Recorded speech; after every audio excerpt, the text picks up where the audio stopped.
Another session of the Bible study. It is Thursday, March 13th, 2025. So glad to be here with you. Brandon, you want to go ahead and check it out before we get started? I'm looking right now. So good to be here with you guys. I hope everybody is having a wonderful day.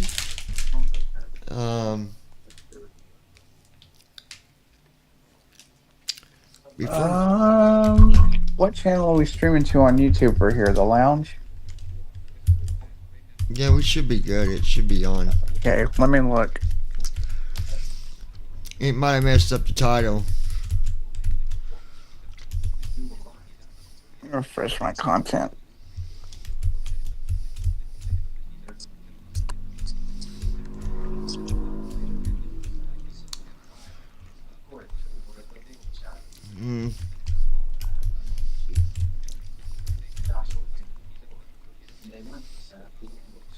Yeah. It did the wrong title. Let me fix it real quick. Okay. I hate when it does this, guys. I apologize.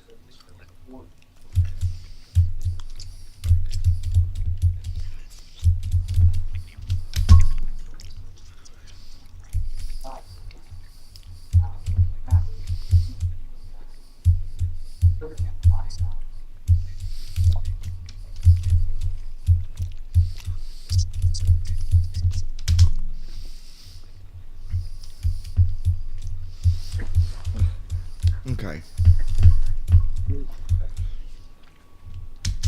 Yep, we are live, except the title on YouTube's not right. It should be now. I just updated it. Let me see.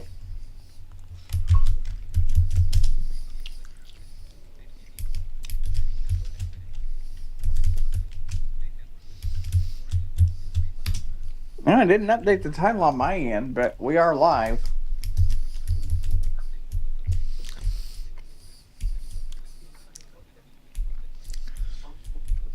Let me see.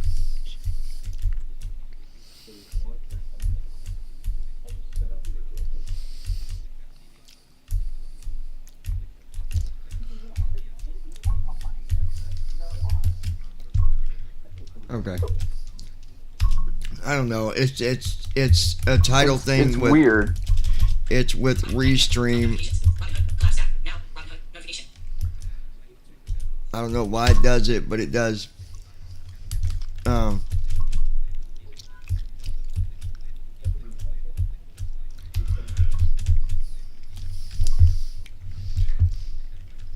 Yeah, it's still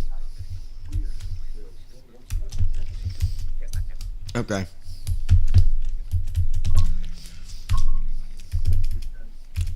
Make sure our TikTok's good here real quick. Hold on.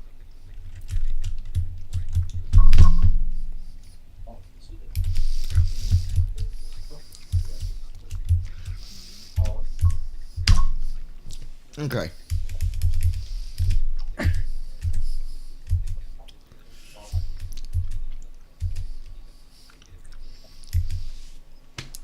I'm not gonna worry about the title.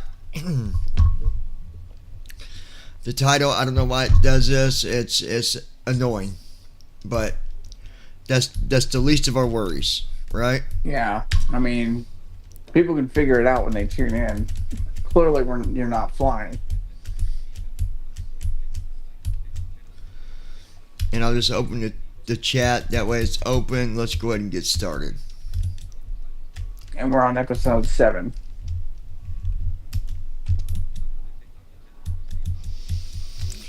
All right.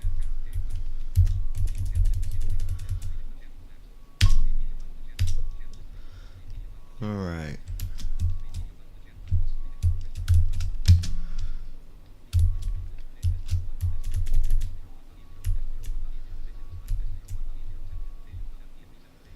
I thought we did invitations already. We did. That's 7. It's invitations. Okay.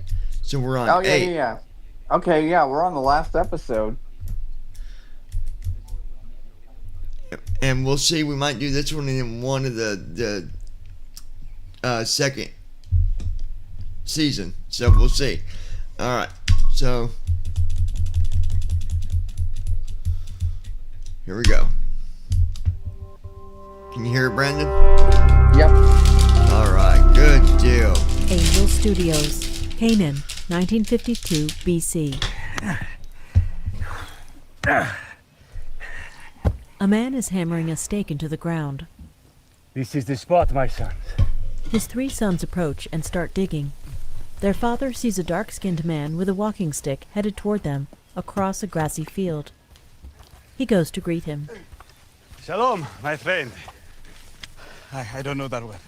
It's something my family says. It's a greeting of peace. You won't find much of that here, I'm afraid. I'm Jacob. I'm Yassif. Nasib, I would offer you something to drink, but as you can see, we have just begun work on our well. We bought this land from the sons of Him. For only 100 kesida, can you believe it? I believe it every time the princes of this land cheat another foreigner. You will cost the day you pay that 100 kesita. And what do you think would have been a fair price? 0 kesita, 0 goats, I 0... have 12 sons to work the land, and once we strike water... You will never strike water. Yes, the recent rain makes the land look lush, but the underground river runs around the mountain, not up it. Our God takes care of us. This is Canaan. The gods are not nice here. We won't be here that long. We are sojourners. And what are you looking for? A land our God promised my grandfather, Abraham. Your grandfather.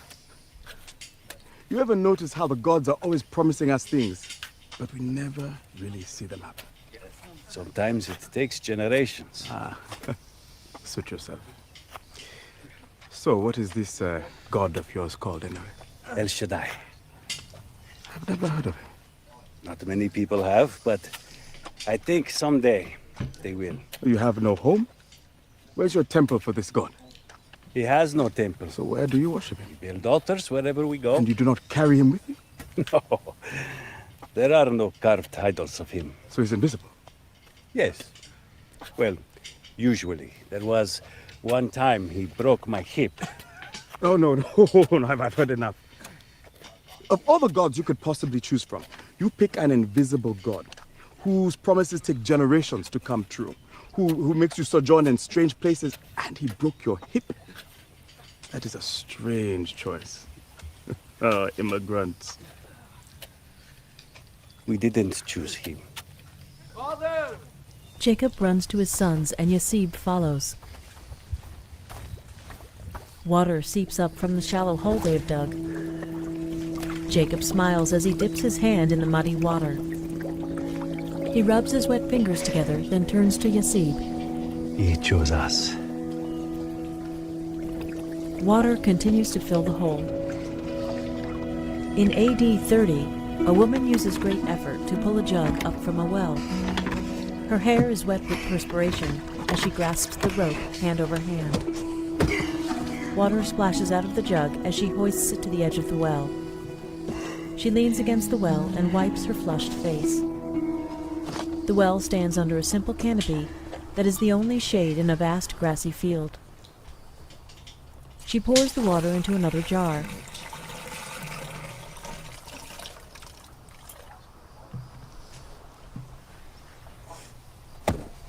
She takes another moment to rest, leaning her hands on the wooden bar of a shoulder yoke.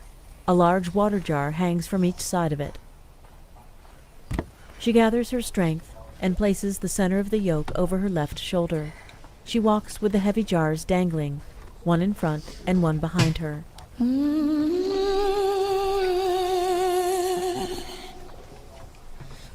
Taking short, staggered steps, she rotates the yoke so it rests across the back of her shoulders and the water jugs are on each side of her.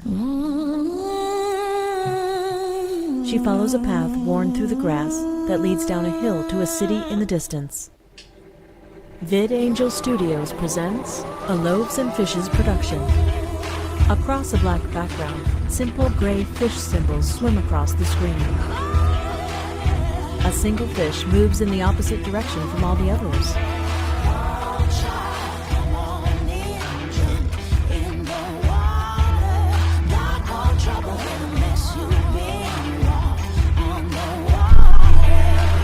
second fish joins the first, swimming against the others. More and more fish follow the ones moving in the opposite direction.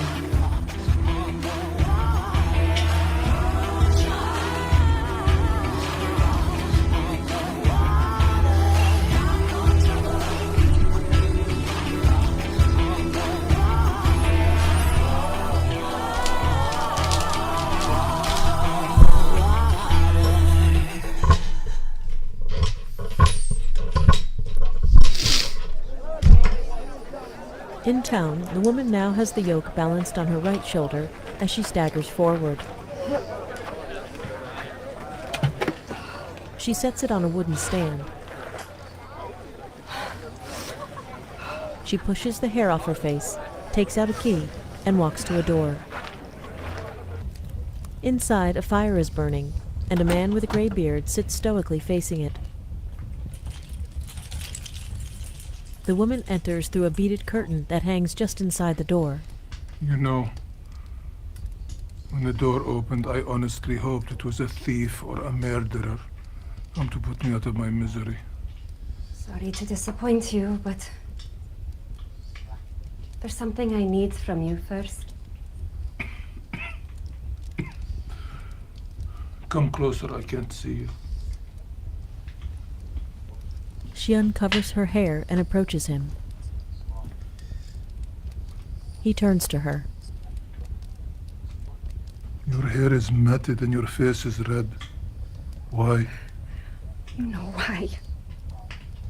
If you came back to live with me, you could go to the well with the other women in the cool of the morning. You're wrong about that. I could go with him if I had stayed with Ramin. Out with it. How much do you need? I'm not here for money. He glances at her, and she pulls a document from her waistband. I've brought a bill of divorce. All you need to do is sign it. Only a man can divorce his wife, not the other way around, Fatina. Which is why the certificate is in your name, Niraya. On what grounds am I to divorce you? I'm living with another man. So what? It's all you did with me. Live You here. knew why I married you. Stability. The shine wore off quick, didn't The it? Pentateuch makes provision for a husband to divorce his wife if she lies with another man. Listen to you, talking about Pentateuch. What do I have to do? Bring him here? Yes! I want to see the latest shade of drooling tomcat you put your spell on. Harry. Before he gets bored, like the others. Will you sign it or not? Give it here. She hands him the document. She watches as he reads it. No. Please. Please?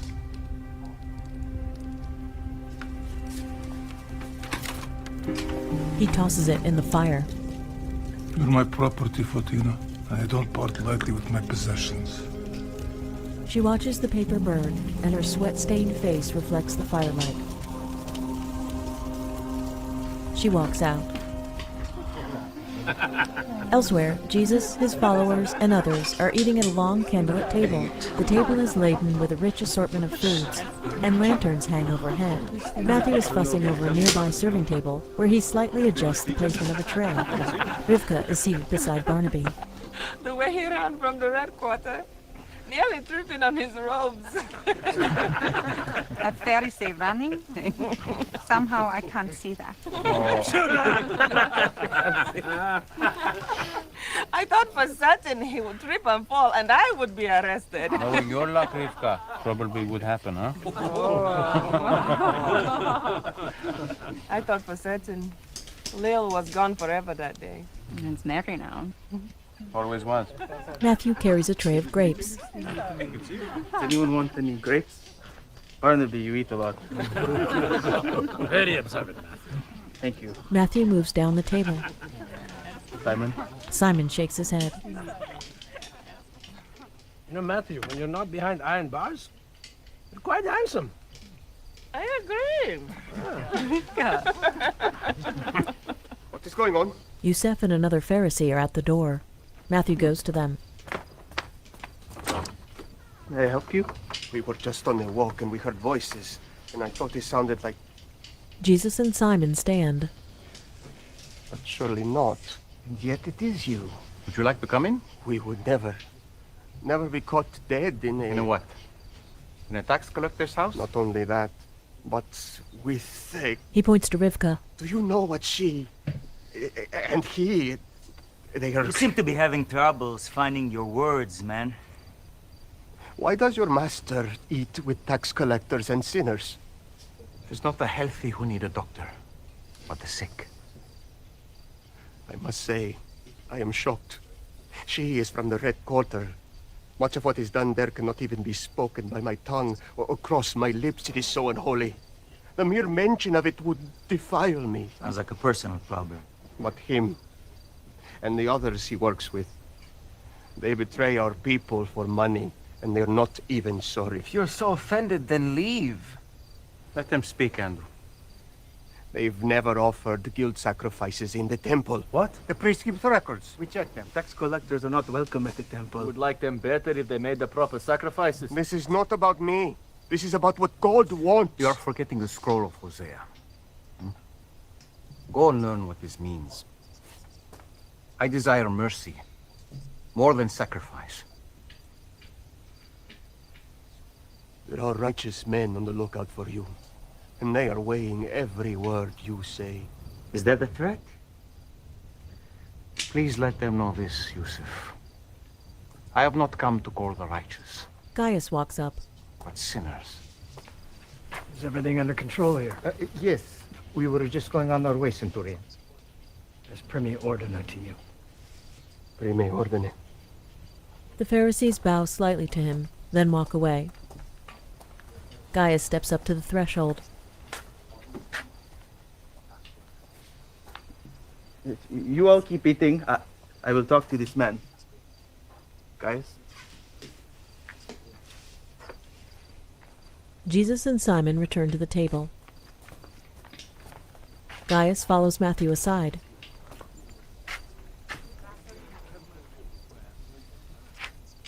You're making a mistake. You can walk away from this. I made my choice. Look at that room. Other than Rom and Jahaz, whom I know to be law-abiding tax collectors, everyone else in there, the dregs of Capernaum. Gaius, lower your voice. The bottom of the barrel. Germanic, correct? Isn't that what you told Quintus? Do not change the subject. Your people surrendered. I'm surrendering too. Your promotion was well earned. You will do well without me. Better, even. How? You're the one who got me promoted. That is untrue. Do not play dumb.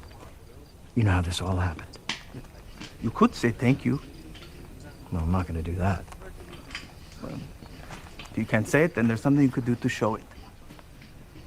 I'll pay you if necessary. I do not want your money. What is the favor? At home, Nicodemus is seated with his head bowed in prayer over his folded hands. He lifts his head, and Zohara enters. You have not rehearsed your speech for me. It's nothing. She lays out his vestments. I want to honor you for the great things you have done here. Give them a thrill. She grooms his beard. My remarks will be extemporaneous. You are one of those rare men who excels in both rehearsed and unrehearsed speech. And you are not guilty of bias, are you? But those are not my words. Oh? Caiaphas said that about you at our last Shabbat dinner. He was just flattering. There is no one above the high priest but God. What is he to gain from you by flattery? Well, he has never complimented my cooking. She helps him on with his vestments. Do you remember Why? at that final dinner? I'm trying to fix And Eliad saying to Havala, in this chair, and I can't. she was glowing. His voice is It's not easy to sweeter do. for the child in her womb. This is where I'll put that. Brought tears to my eyes. And can you picture Moshe and Gideon? Their little chins resting on the table. When you say the Yasher Chayil, That's the way Shabbat was meant to be. Family.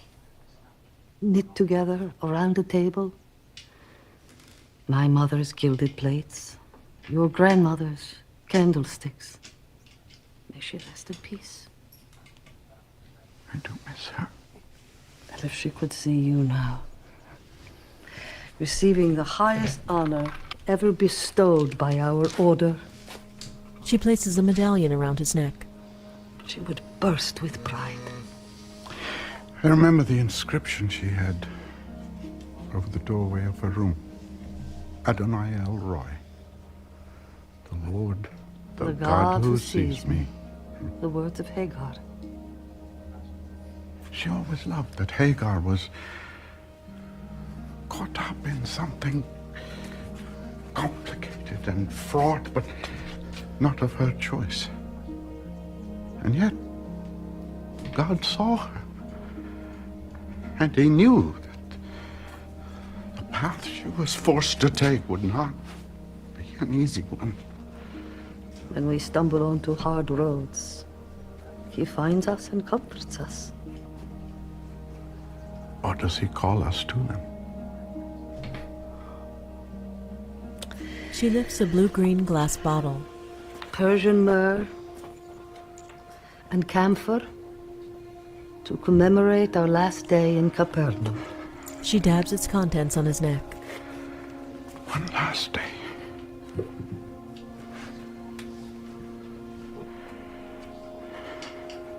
Nicodemus, I love our life.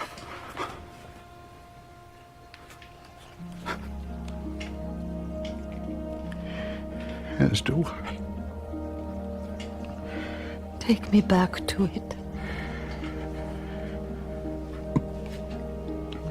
I changed my mind. I will prepare my remarks. I will need a moment. He steps away from her. At Quintus's office, Gaius and other soldiers enter. Gaius. Peter. Just a man I've been waiting to see. Get in here. Gaius nods to the soldier beside him and goes to Quintus. What methods are we using to quell and disperse mobs that obstruct traffic? Regular patrols, mounted officers, when necessary force. Not enough force. And what use are mounted officers if the people have never seen anyone trampled? Peter? Herod's envoy was delayed. He was a childhood rival. You were there. I asked Matthew. He said show him some infrastructure plans. I hope it was effective, Dominus. Very. Until Silvius was delayed by a stampede on his way out. I had to endure a very smug lecture. Don't let that happen again. Yes, Peter. I see you're alone. I assume that means you've found a replacement to watch our little friend? A new soldier has been trained and installed. Good. And I am reviewing applications for a new publicanus for that district. What district? The collection district previously assessed by Matthew. Why are you doing that? Matthew left. Quintus raises his eyebrows. He quit, Dominus. What do you mean, he quit? Why would you let him quit? He is a contractor. I had no recourse. Quit to do what? He is to become a student. Of what? Don't make me keep asking questions, He Premier. is to study the Jewish God. He left to follow a holy man, the man from the eastern ghetto. That is all I know. Oh, I really don't like that man. Jesus and his students are breaking down their campsite when James and John return with bundles. Brothers, extra food from our Ima. And she made more. She's convinced we will starve along the way with 6 days of walking, huh? 3. 3? We're going to run all the way to Jerusalem. That won't work for Simon. He's a terrible runner. Yeah, well, I have bad shins. Or maybe if he didn't get in a fight with Abbe and Josephat every week. Easy, boys. My fighting days are over. Simon, you seem quiet this morning. We have a long journey ahead. Yeah? Apparently only half as long as we thought. I'll explain later. Simon, what troubles you? Nothing, just excited for the trip, you know. You can tell me the truth. You tell me you don't already know what's in my head? That's a conversation for another time. For now, I'm the only one among us who's married. so you think I should have only called single people? Of course not. And I'm glad you didn't, but Eden will be alone with her Ima. You're scared that things could get worse and you wouldn't be there. See? That's what I mean. You already know anyway. Simon, everyone here knows what you're thinking most of the time. It does not take God's wisdom. James and John nod with a shrug. They smile as they snack from the bundles. In Capernaum, Nicodemus stands thoughtfully in an arched doorway. Yusef walks up.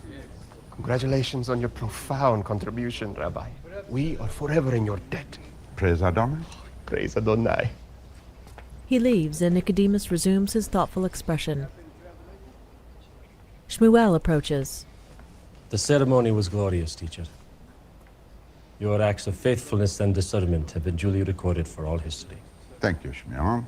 I'm grateful for your service as well. Thank you. I foresee you will be an important leader in our order for many years to come. Maybe not just here in Capernaum, Rabbi. Perhaps I will one day teach across Judea. Maybe even in Jerusalem. Perhaps you will, Shmuel. It's not such a ridiculous notion, is it, Rabbi? I have studied under your venerated tutelage, after all. As your reputation grows, so too do my own prospects. I think it is perhaps bold to assume outcomes. Our work is for God. He chooses where it takes us. You're right as always, Rabbi. But under your guidance, I've found a matter of law I'm deeply passionate about. One that resonates with many others, even as far away as Jerusalem. I'm delighted to hear your fervor, Shmuel. Tell me, what is it you've become so passionate about? False prophecy. When I heard the man from Nazareth tell the paralytic his sins were forgiven, I thought only God can forgive sins. At that very moment, he turned to me and recited my thoughts as if reading them from a scroll. I felt the same. Did he use divination, I wondered. But it's obvious. Of course I would think this thought. He called himself the Son of Man, as if from the prophet Daniel, here, in the town of my order. He came from Nazareth, not heaven. To him was given dominion and glory and a kingdom, that all peoples, nations, and languages should serve him. He's simply a man. I don't understand it anymore. His dominion is an everlasting dominion which shall not pass away, and his kingdom that which shall not be destroyed. He steps closer to Nicodemus. The man claimed to be God, and you said nothing. I will petition Jerusalem, requesting permission to search the archives for all matters pertaining to such false prophecy. Will you oppose my petition, Rabbi? The question on the mind of every man who reads my account will have to be, what did Nicodemus do?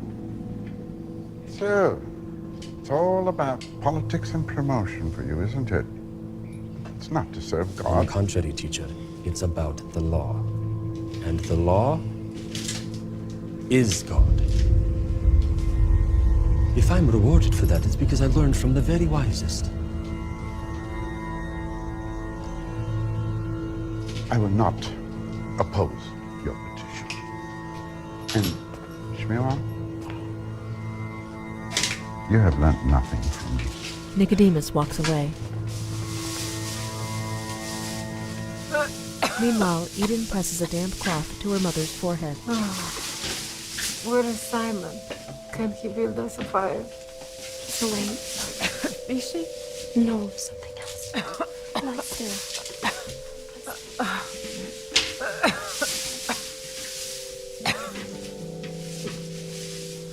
Concern grows on Eden's face, and she leaves the room. She leans heavily on a counter with her eyes closed and head bowed. Eden. Jesus. I wasn't expecting you here. People usually aren't. Can I get you something warm to drink? I was just stoking the fire. You saw it first, you know. What do you mean? What I see in Simon. You were the first person to notice when no one else did. That connects us. She smiles. My mother said I was drawn to his wildness, and that I would regret it. I wonder what she will say now. Simon enters with Andrew. We're going to put down to sell these nets. We'll be right back. Stay here a moment, Simon. I just want to leave some extra money behind for Eden and Ima while I'm away. Put your nets down and go sit with your mother-in-law. Andrew immediately puts down his net, but Simon hesitates. Jesus smiles, and Simon puts down his net. It's all right. Jesus pats him on the back as he walks by. I told Simon to make sacrifices and leave things behind in order to follow me. You are one flesh with Simon. He cannot make sacrifices that are not also yours. You have a role to play in all of this. Do I? You will know in time. I can't make everything about this easier for you. That wouldn't be our people's way. No, it has not been. Nor will it continue to be. Jesus steps closer to her. But I see you. You understand? I know it is not easy to be at home when your husband is out doing all of this. Even when you are excited about it and proud of him. So, I wouldn't ask you to do this. You want an ice cream Without sandwich, taking care Brandon? of a few things. No. So what? He nods Ice toward cream the coffin. sandwich. Yeah, what flavor? Original. Plus, normal Simon is difficult enough. You think I want to travel with a course. worried Simon? No. No. That's what I should have got. Oh well. Ice cream sandwiches? Yeah. Jesus They're so walks good. toward the bedroom, and Eden follows. Oh, aren't they though? I'm eating one right now. Those are. Simon has his hand against his mother-in-law's forehead. Oh, it's so Okay, respect. My forehead tasty. burns my hand to the touch. We should get a doctor. There is no need. You should go buy you some. Jesus takes Simon's Yeah, well, place I don't next have to the many bed. food stamps left, so I kind of can't. Simon goes to Eden, who holds onto his arm.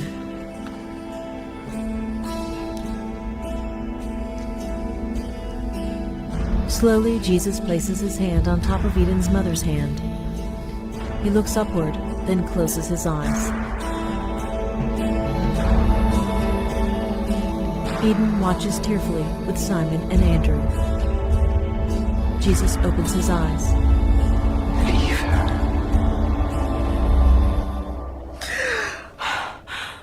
The woman sits bolt upright. She turns to Jesus, who smiles at her. Who are you? This is Jesus of Nazareth. You've never met him before. Welcome to my son-in-law's home. Thank you. What am I doing lying here? You had a terrible fever. And all of you staring down. She stands. Dasha, don't. No one move.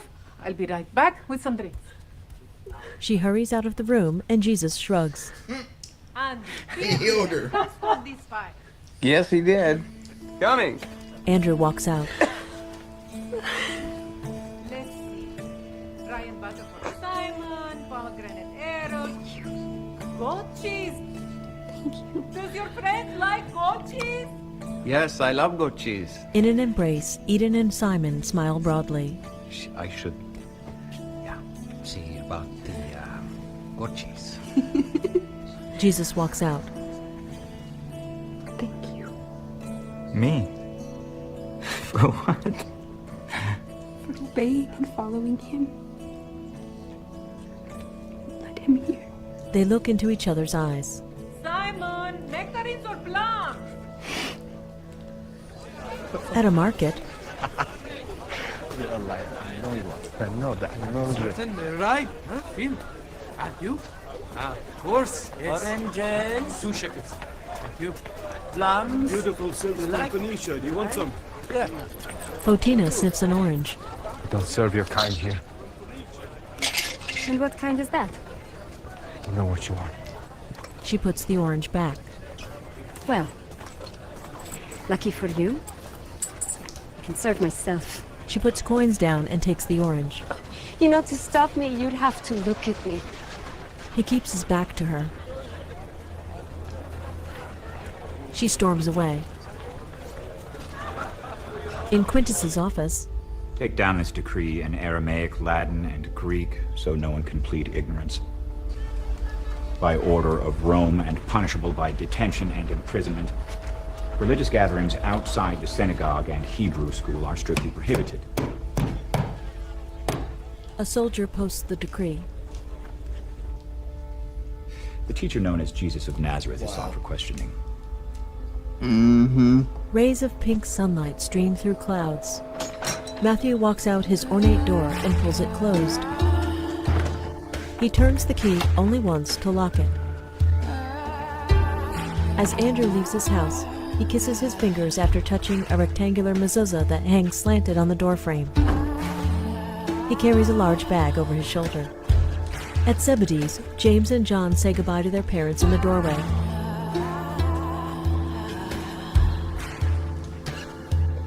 As they walk away, James looks back at them. Mary Magdalene kisses her fingers, then touches the mezuzah on the doorframe of her home. She closes the door and walks away carrying a bundle.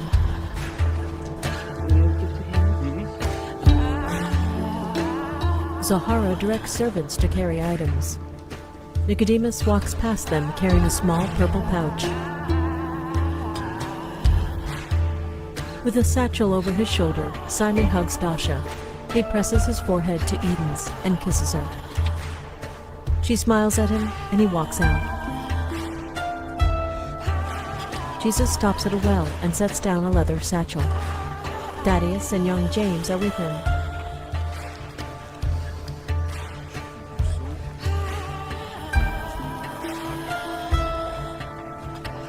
Mary and Matthew join them.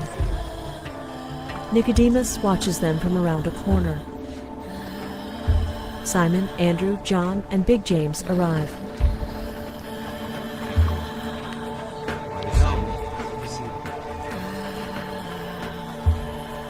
This should be everyone. Everyone's here? Yes, this is all of us. Nicodemus watches with a furrowed brow and a quivering lip. Is there anyone else? He turns away. Look at this. Simon picks up the purple pouch from the ground. What is that? I don't know. Let's find out. He opens it and it's filled with gold coins. Gold. Matthew peers into the pouch. A friend of mine left that for us.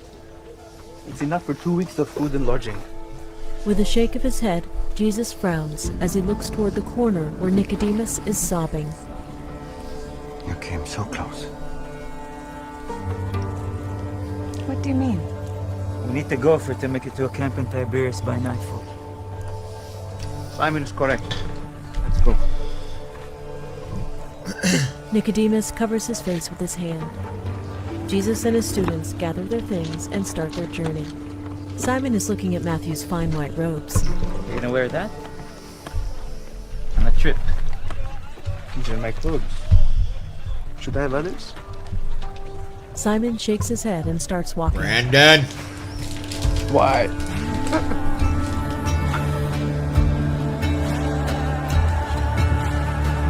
Nicodemus continues to sob. Gaius is outside a door. Matthew's mother opens it.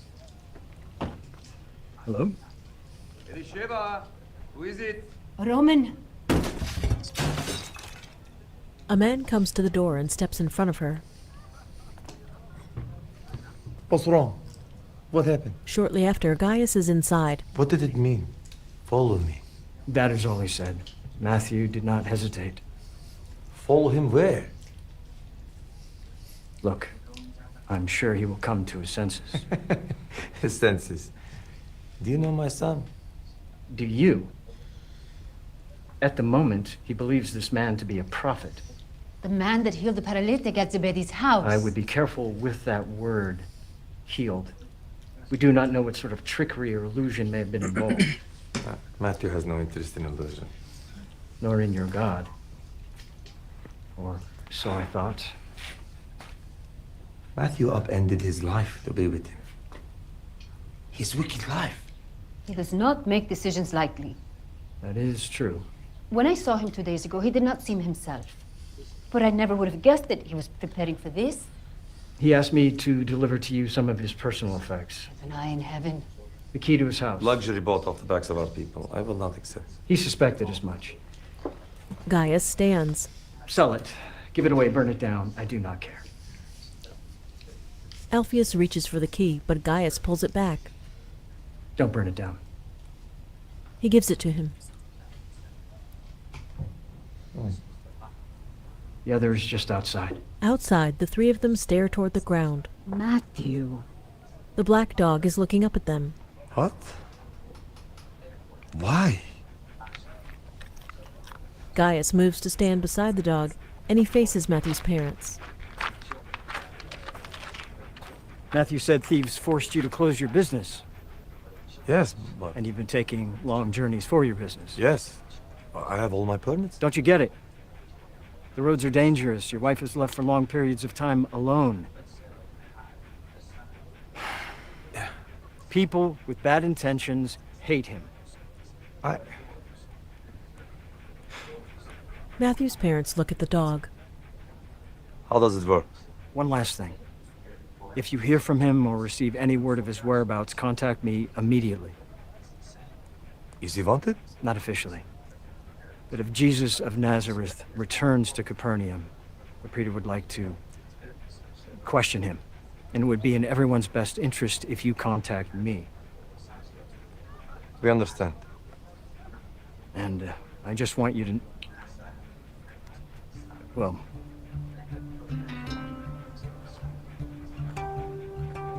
I know some people that were mildly fond of your son. Gaius walks away abruptly. The couple looks at the dog relaxing on the ground, and Alpheus puts his arms protectively around his wife. In the wilderness, Jesus and his students are walking. Hungry? Almost there. Matthew is looking at a map on a small scroll. What city is that? Jezreel, the southernmost town in Galilee. From there we veer east to the Jordan River. Rabbi, where are you going? Do you need something? This way, friends. Jesus leads them away from the distant city. I'm sorry, but the map shows that Jezreel is 2 miles southeast of here and is met by a road east of the Jordan. We need to adjust our course 30 degrees. We're not going to the Jordan. We're going through Samaria. Are you telling a joke? There's a place that I want to stop. Plus, it makes our journey shorter by almost half. And our odds of violent attack more likely by double. Is that an exact figure? Forgive me, teacher, but it's safer to go around Samaria by way of the Jordan than at the Decapolis. Would you join me for safety reasons? But Rabbi, you're Samaritans. Good observation, Big James. What's your point? Rabbi, these were the people that profaned our temple with the dead bones. They hated us. They fought against us with the Seleucids in the Maccabean Wars. They've even spoken to a Samaritan. And we destroyed their temple 100 years ago. And none of you here were present for any of these things. Listen, if we're going to have a question and answer session every time we do something you're not used to, it's going to be a very annoying time together for all of us. We'll be fine. And if we get attacked, Simon will be happy to show us what to do. Absolutely. Right. So follow me. They continue on their journey with Jesus in the lead.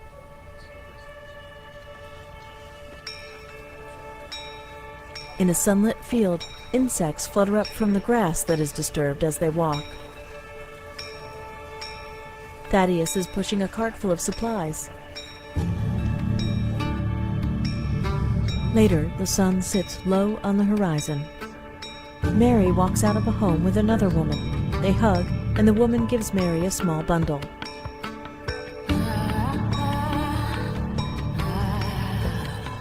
At another home, Thaddeus shakes hands with a man, then walks off with Mary and young James.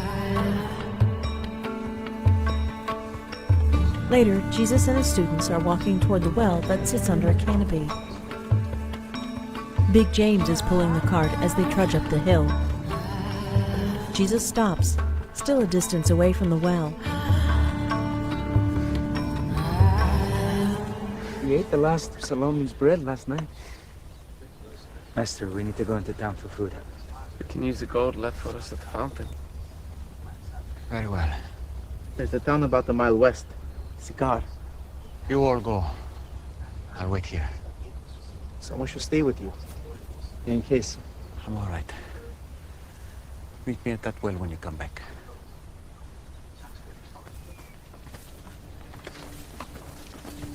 The others head off, leaving Jesus alone. He gazes toward the well for a moment. He starts toward it with a leather pack on his back. A breeze sends ripples through the tall green grass, and a few thin streaks of clouds interrupt the otherwise blue sky. He reaches the canopy and touches one of the wooden posts supporting it. He glances in the well, then steps to the edge of the canopy and takes off his pack. He sets it on the ground, then sits on a small bench in the shade. He notices the ragged and fraying edge of the material that covers the canopy.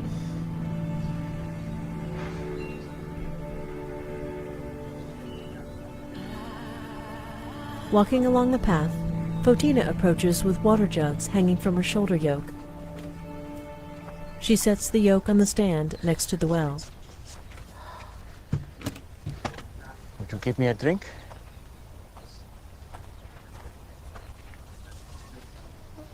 Did you hear me? That's bad, huh? What?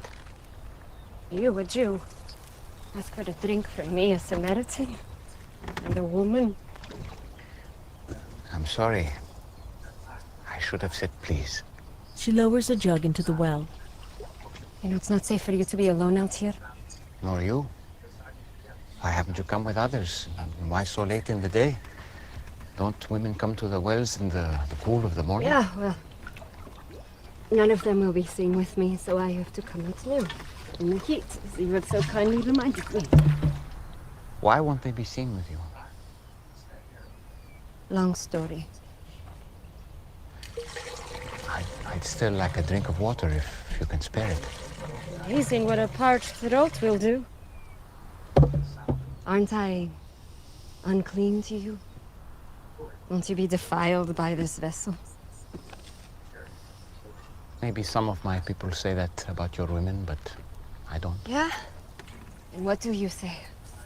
She lowers the jug again. I say if you knew who I am, you'd be asking me for a drink. Really?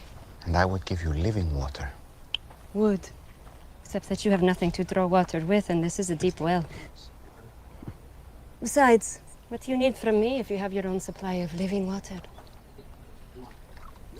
Long story. But Jewish water is better than Samaritan water. That's not what I said. Are you a better man than our ancestor Jacob, who dug this well? Your water is better than his? I know Jacob. And everyone who drinks this water will thirst again. But whoever drinks the water that I give him will never be thirsty again. Wouldn't that be nice? The water I give will become in a person a spring of water, welling up to eternal life. Really? Yes, really. She lifts the full jug out. Prove it. First, go and call your husband and come back. I will show you both. I don't have a husband. You are right. You've had 5 husbands. She stops her work and looks at him. And the man you're living with now is not your husband. Oh, I see. You're a prophet. You're here to preach at me. No. Usually the one good thing about coming here alone is I can escape being condemned. I'm not here to condemn you. I've made mistakes. Too many. But it's men like you who have made it impossible for me to do anything about it. How? Our ancestors worshipped on this mountain. But you Jews insist Jerusalem is the only place for true worship. They say that because the temple is there. Exactly where we're not allowed. I'm here to break those barriers. And the time is coming when neither on this mountain nor in Jerusalem will you worship the Father. So, where am I supposed to go when I need God? I've never received anything from God, but I couldn't thank him even if I did. Anywhere. God is spirit. And the time is coming and is now here that it won't matter where you worship, but only that you do it in spirit and truth. Heart and mind, that is the kind of worshiper he's looking for. It won't matter where you're from or what you've done. She stares at him with a furrowed brow.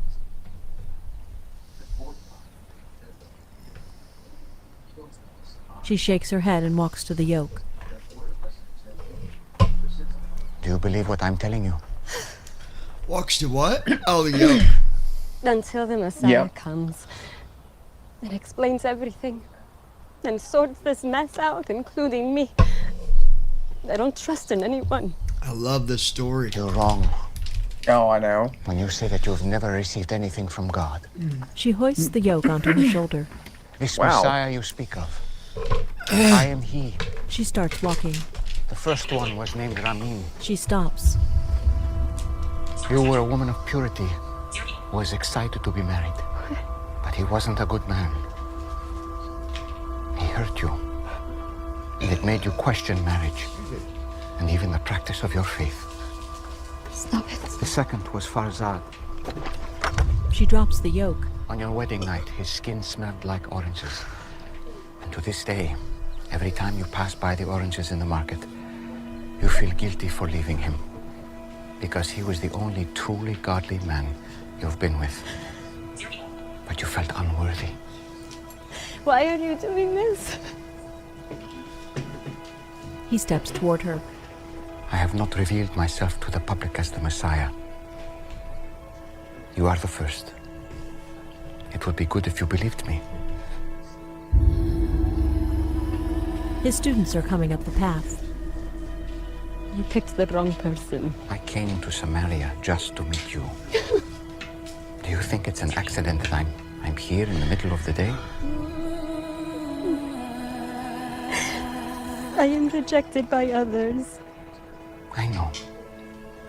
But not by the Messiah. She looks into his eyes.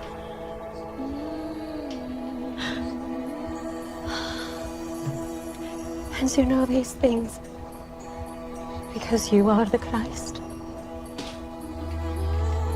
He nods. I'm going to tell everyone. I was counting on it. Spirit and truth. Spirit and truth. It won't be all about mountains or temples. Soon, just the heart. You promise. I promise. She sees the students. This man told me everything I've done. Oh, he must be the Christ! She runs down the path, leaving her spilled water jars behind. Hey, wait! She turns and waves, but keeps running.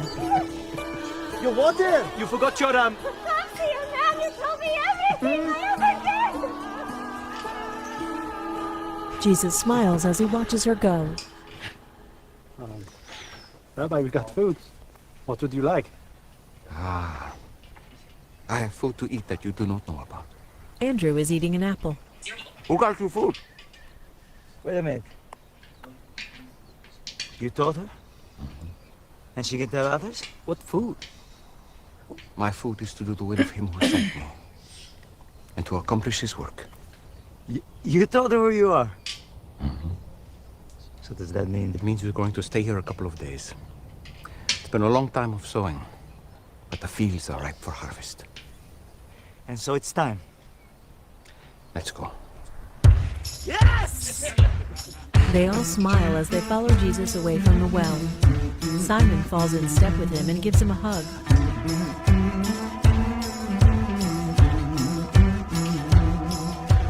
Throw me like a stone in the water, watch the mud rise up.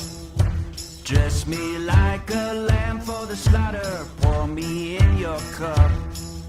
Should've known we'd bring trouble, trouble gonna find you here. Trouble. They stride along the path that leads down the hill. Trouble.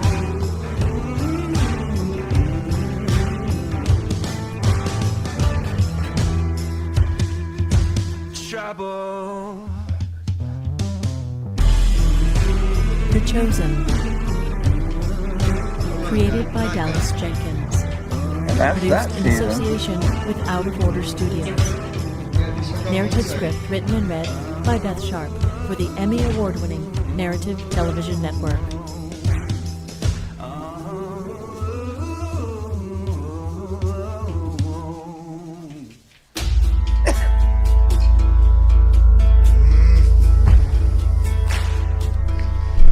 This stupid thing. Hold on 1 second, guys.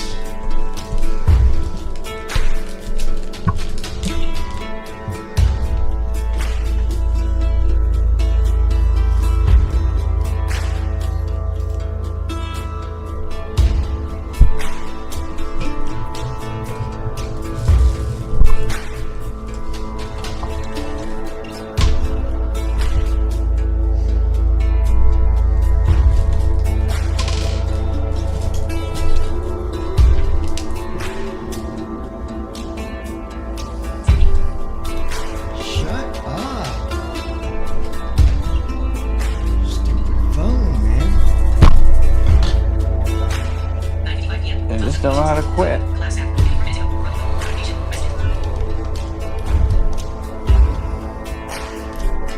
do something real quick.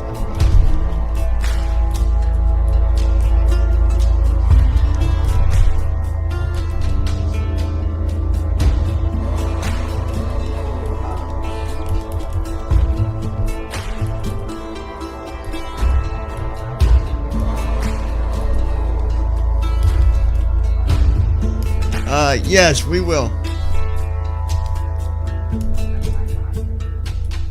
Hold on.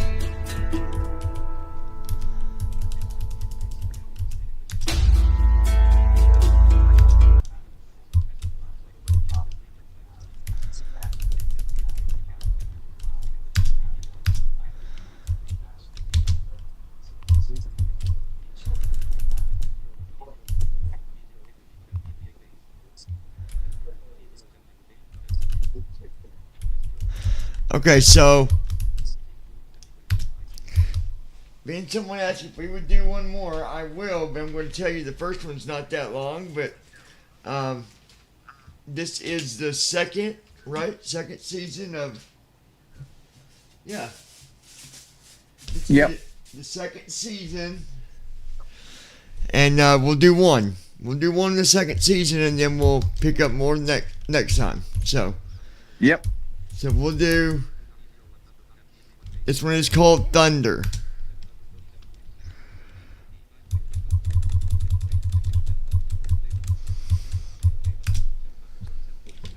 A white caption. The role of Big James will now be played by Abe Martell. Gleaming bronze-colored words. Angel Studios.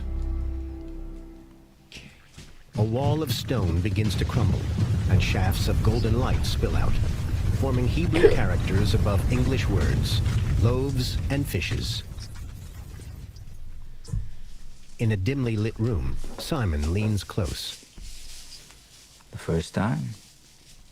No, the first time you were there. Humor me. He looks down thoughtfully. I was out on Andrew's old sloop.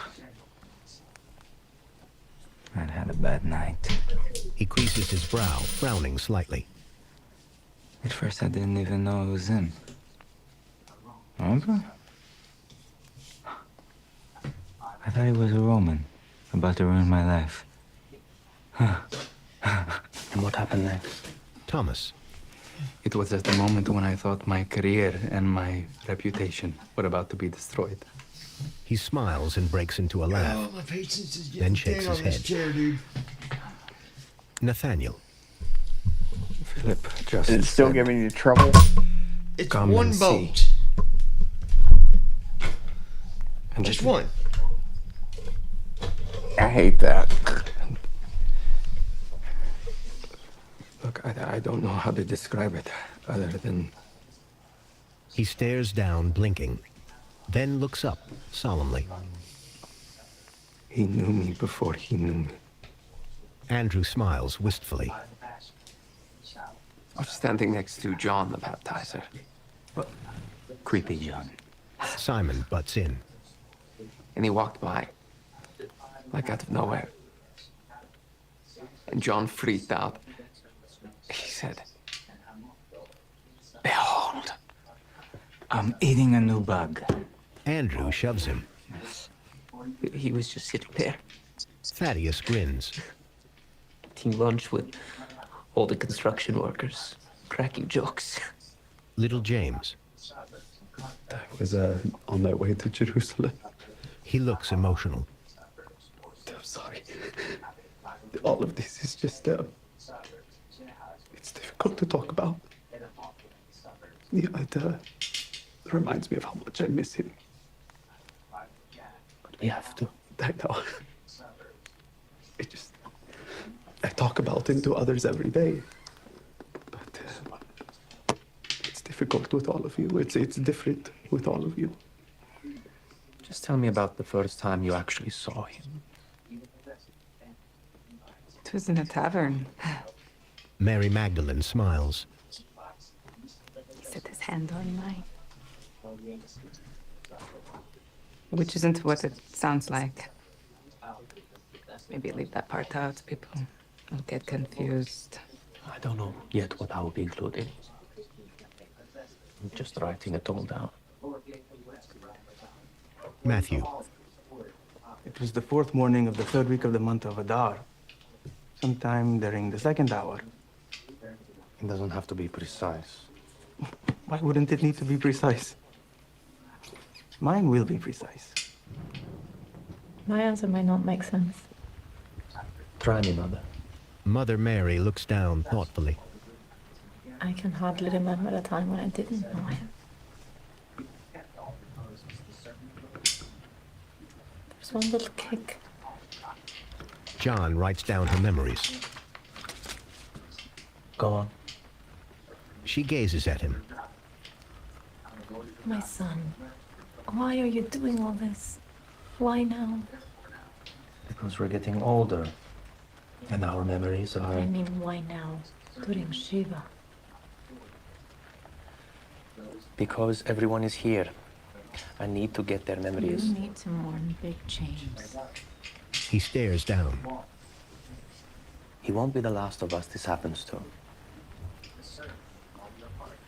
Who knows when I will see the others again, or if. I'm not in a hurry to write a whole book, but I do want to get the eyewitness stories now, while we're together. Isn't Matthew going to write something? He's only writing about what he saw, and about what Jesus told him directly. But I was there for things that Matthew doesn't know about. I was in his inmost circle. He loved me. He loved all of you. You just feel the need to talk about it more often. He smiles and looks down with a chuckle. I prefer to treasure these things in my heart. John writes by candlelight. You know that if you tried to write every single thing he did, the world itself could not contain the books that would be written.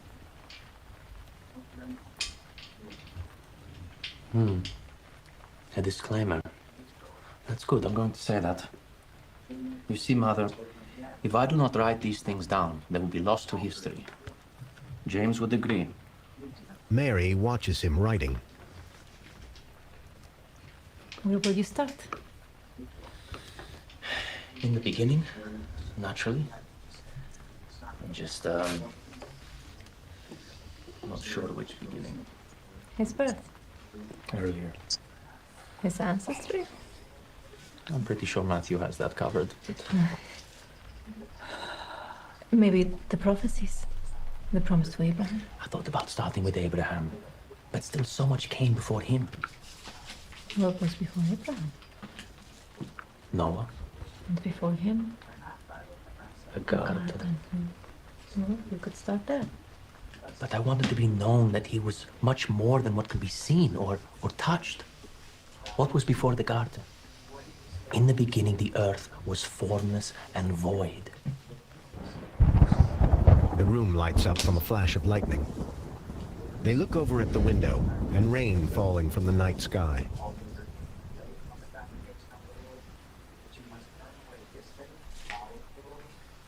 Cannot hear it without thinking of you two. I cannot believe how much he put up with. He blinks sadly. Others, they will not even remember the sound of his voice. They'll just be words. He said they weren't just words, remember? He forces a smile. Heaven and earth will pass away. But my words will never pass away. They're eternal. The room lights up again, and they look to the window.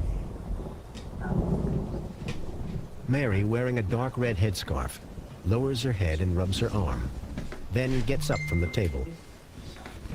I'm think of something. She steps towards John and lays a hand on his shoulder. Take your time. Standing behind John, she rubs his shoulder and places a kiss on his thick, dark hair. I'm off to bed.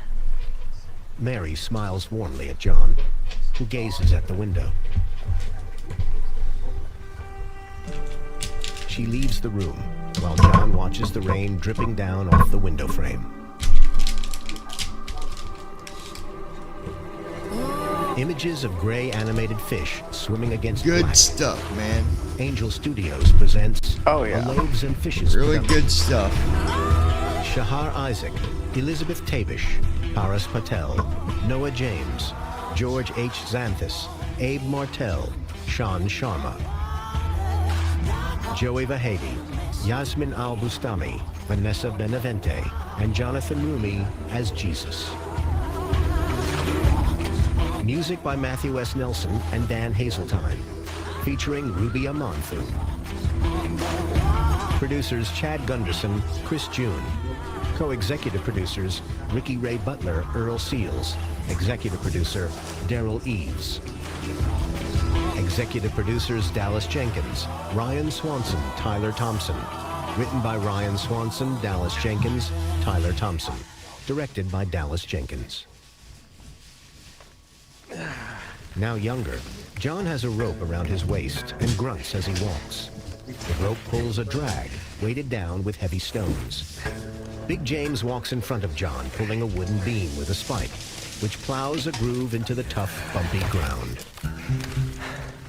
I'd rather clean up the hold after a long weekend. You drink for a month. I'd rather mend every hole in Abba's sails. And probably sew your hands together in the process.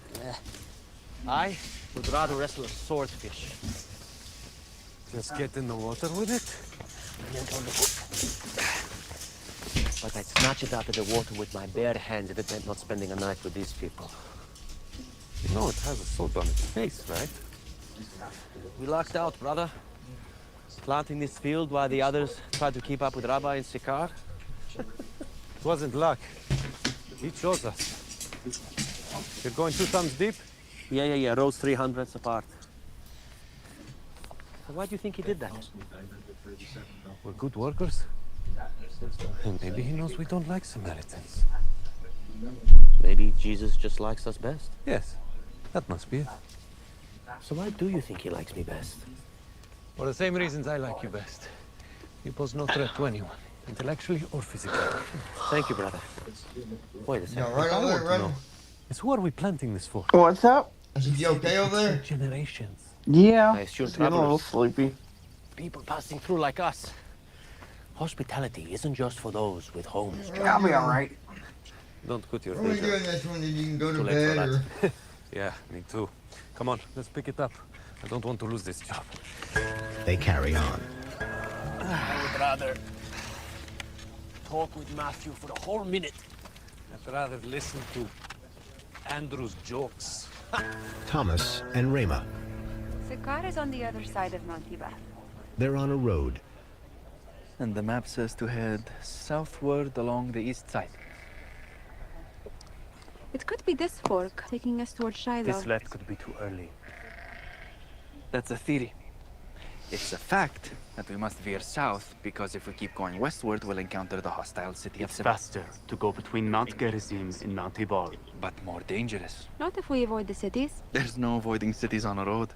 That's what roads do, they connect cities. You're not taking my daughter off-road. Gaffney, I have given you my word that I will protect Rema from harm. Can you even protect yourself? Thomas looks away and sighs. With due respect. You are walking towards Samaria to find a group of men you do not know. And a woman. A woman who would be with a group of men. Do not talk back to me, young lady. This is foolishness. Thomas and Rema exchange looks Wow. and turn away from her father. Yeah. Maybe they know the way. A group of travelers. Shalom! Hey, what are you doing talking to our mother? You? Looking uneasy, Thomas, Rema, and Kaphne walk on. Simon runs down stone steps to Mary Magdalene, little James, Matthew, and Andrew. Thaddeus counted 50 in the square, with more arriving every minute. Is Jesus ready? He's in his room. He needed a moment alone.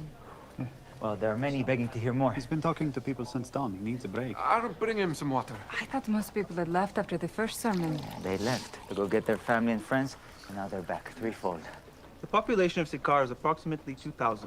Not including women and There are children. 12 hours of light per day at this time of year, and he said that we would stay here for 2 days, which means over 24 hours, the number of men we need to reach per hour is 83.33333333. Yeah, what's 0.33 of a man, Matthew? Simon? There's a crowd going out there, and we need to decide what to do. Why don't we just tell him the situation and let him decide? That's what he's going to do anyway. I'll tell him. Andrew goes. How many stadia wide is the city?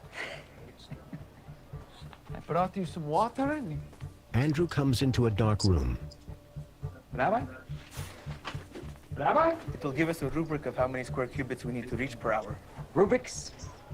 Cubits per hour? His ministry deserves careful thought. No one's thinking about it more carefully than me. Andrew comes back to them. He's gone. What are you talking about? He's not in his room or anywhere in the house. I checked the alley. We lost him? He's probably not lost. Okay, James. You search the southern side. Andrew and I will search the north. Tell Thaddeus to keep an eye on the crowd. What about me? Simon turns to Matthew. Stay here, in case he comes back. Mary watches Matthew, tensely clutching his handkerchief. I will be back soon, and I won't be far. Staying here gives me the greatest likelihood of locating Jesus first. Well, there you go. She smiles and goes, leaving Matthew standing alone in the walled-off yard. People mill around in a marketplace, while stallholders show off their produce. Simon and Andrew come into the market and rush over to How'd you like to customers shop at a and market traders. like that? Oh, that's about Andy. He came up and came up and left. He must have been seeing if I was done, I guess. I'll have to wait. The one called Jesus of Nazareth. Has he passed this way? Little James. You see the teacher Jesus? A young woman at a stall tries to interest a customer in a jug, as Andrew and Simon run over to her. You wouldn't happen to have seen the teacher up this way. He passed by earlier. The teacher? Yes, but is he going to be back in the town square? He's on an errand. Where did he go? Down towards that alley. But I was just about to go see him again and bring my friend. He's not teaching again? He'll be there to teach more. You won't be disappointed. Jesus lies underneath a cart, raised up on a couple of large stones. He hammers the underside with a mallet and checks ropes binding sackcloth wrapped around the axle. There. All tightened up. So it was the axle. I told my brother it was the axle. Sometimes all you need is a fresh set of eyes. Now hand me some pitch and it'll be as good as new. The owner brings a bucket and puts it down beside Jesus. You're good at this. You should stay in town and open up a shop. Should I? Mm-hmm. A shop? Rabbi! Oh, quickly, get the others. Fotina grins at him. That woman is going to introduce you to every Samaritan in the country. Jesus smiles at her. I hope so. Hot. She dabs herself with her headscarf. Matthew waits tensely in the yard. He opens the door to Thomas, Rema, and Kafni. Shalom. Shalom. I don't know you. Maybe you're in the wrong place. He attempts to shut the door. We are looking for Jesus. Everyone is. He closes the door. Oh, you're here. Thomas and Rema, yes? Yes. Mary? Good memory. So good to have you. It's good to see you again, Mary. Kafni coughs. This is Rema's father, Kafni. Bearded Kafni smiles and bows his head to Mary Magdalene. He steps through the door into the yard, and Thomas mouths an apology. They all go into the yard, and Rema looks around. Where is everyone? They're out looking for Jesus. Is he lost? He's never lost. He probably just needed a moment. The townspeople have been clamoring to see him. He's been changing many hearts.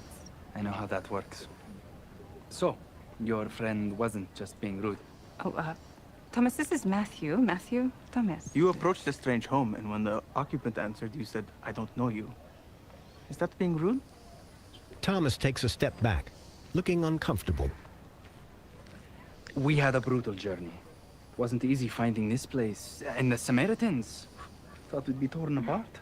Samaritans and Jews are historical enemies. I'm aware. We knew the journey would be fraught, but it's like he's actively trying to make it difficult to follow him. I'd have come just to thank him for saving the reputation of my vineyard and your careers. Not that you care about that. I'm glad we found you, at least. But why aren't you... I stayed. It's likely he'll return to the last place he was seen. A little farther from the city is what I was going to say. But what do you base that on? Isn't it most likely that he's gone on to his next appointment? He does not keep a schedule. Well, perhaps I can be useful as an organizer then. I'm good with figures, times. Precision is my specialty. Big James and John arrive. We made it. To see you again. Glad you are here. They shake with Thomas. Oh, sorry, it's been a long day. We were working. Because we know that God pursues the sick more than the healthy.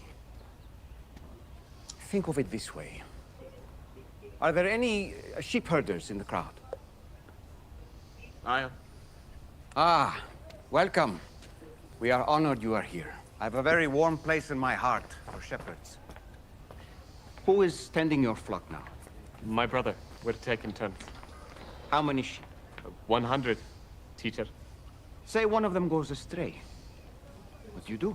I'd go look for it, of course. Of course. But what about the other 99? I'd have to leave them behind. I can't lose the one sheep. And if you find it? I'd lay it over my shoulders and bring it home. And I would probably do a little dance. And what would you say to your friends who are worried for you? Rejoice with me. I have found my lost sheep. You see what he just said there? He rejoices more for one sheep than over the 99 who never went astray.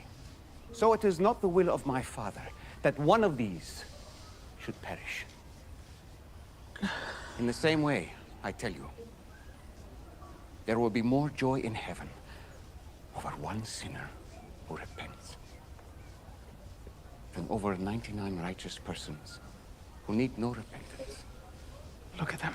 You couldn't tell Jew from Samaritan the way they're listening. Evening's fallen, and a bearded man about 50 years old, with a rough wooden splint on his right leg, leans heavily on a stick as he limps over to the stretch of tough land that John and Big James have now dragged and plowed into a workable field. The man stares at the field, plowed into neat rows, ready for crops, and glances up towards the sky. Rama, Thomas, and Kaphne sit at a wooden table lit by candles.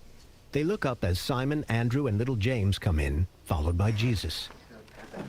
Did you see the woman and the little girl, though? I know Simon did. Yeah, I always get emotional. You think you won't? Brandon, shalom. Hey, you came through. You made it. Of course he did, Thomas. Jesus hugs him. Good to see you. You too, Rabbi. You remember Rama? How could I forget? So you will be joining us also? Well, Rabbi, this is my father, Kaphne. Oh, yes. The owner of the vineyard that produced such fine wine for my friends. Shalom. Very kind of you to say. I imagine you want to speak with me, yes? If you have some time, I would like to ask you some questions. You wouldn't be a good father if you didn't. Here's what I'd like to propose, if you approve. We've both had very long days, yes. This establishment has rooms available for you, so why don't we get some rest? And tomorrow morning, we talk about everything. Sound good? I suppose we could. It's a plan. Thank you. We are delighted that you're with us.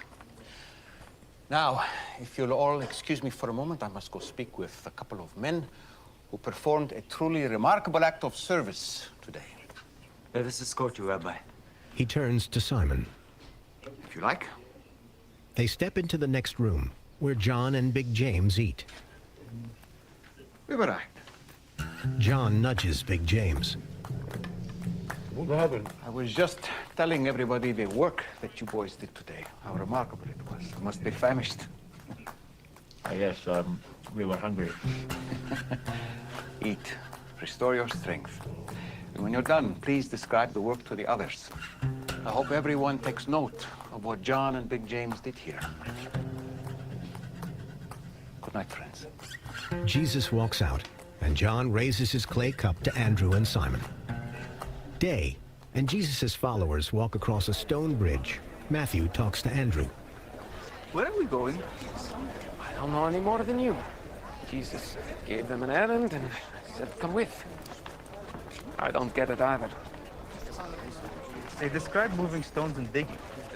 Are they leaders now? I don't know. It didn't sound that much harder than fishing, but I've never performed hard labor. guess you just have to tag along like the rest of us. The list of things he might do is long. First, there's a leper colony to the west, and they're begging him to come. They're not allowed into the city, so there's no way to hear him. Both Jewish and Samaritan purity laws forbid coming within 4 cubits of a leper.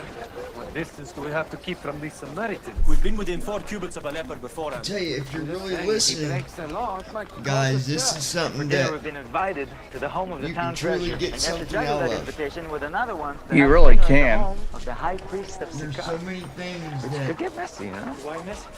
Samaritan beliefs are so at that can odds. be with gathered. Jewish beliefs. He might want to trap Jesus in his words. Don't think he's afraid of being trapped by his words. I'm just saying. We could do And, somewhere else where people actually want to listen to him and not argue.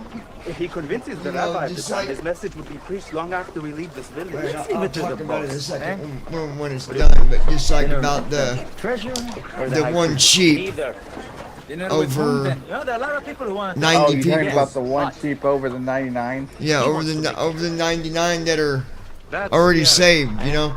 That's the errand. Yeah. Jesus said that they're more excited for the one that Huh? was the sinner that got What's saved, that mean? He told us his plans. you know. So Matthew, Distribute the money accordingly. Thaddeus, buy bread. Enough for 13 people. 11 unleavened rye, sprouted spelt. Assortment, your choice. 13? Who are the others? Little James, buy a leg of lamb, including the knuckle and the fillet. No, two legs of lamb. We only have... Andrew, grapes, currants, cherries if you can find them. At this rate, we will not have enough At the start of this trip, we didn't expect to find a bag of gold, did we? We're putting it to good use. Simon. Yes, master. 3 skins of wine. Done. Matthew hands him money. Matthew, black pepper, chives, salt, olive oil. At this cost, we will not make it to Judea. Have faith, Matthew. In him. Mary, look for leeks, garlic, and onions. Okay? Mary smiles, and Matthew hands her some money. What are you guys gonna do? We are going to get out of the streets. Why? Samaria's biggest problem. Too many Samaritans. John and Big James walk away. Simon saunters over to the wine stall owned by the young woman.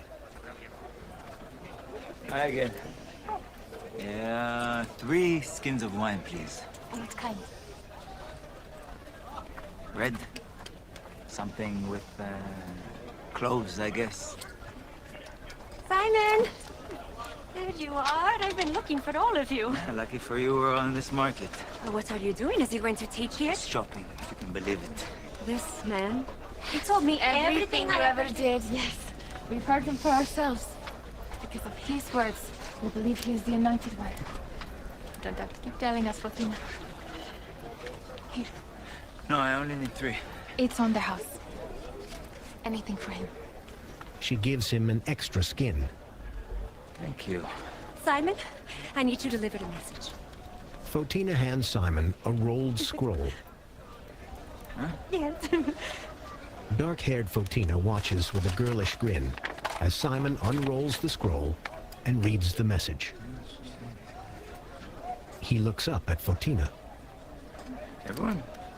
Yes. There's 10 of us. Please. She smiles nervously.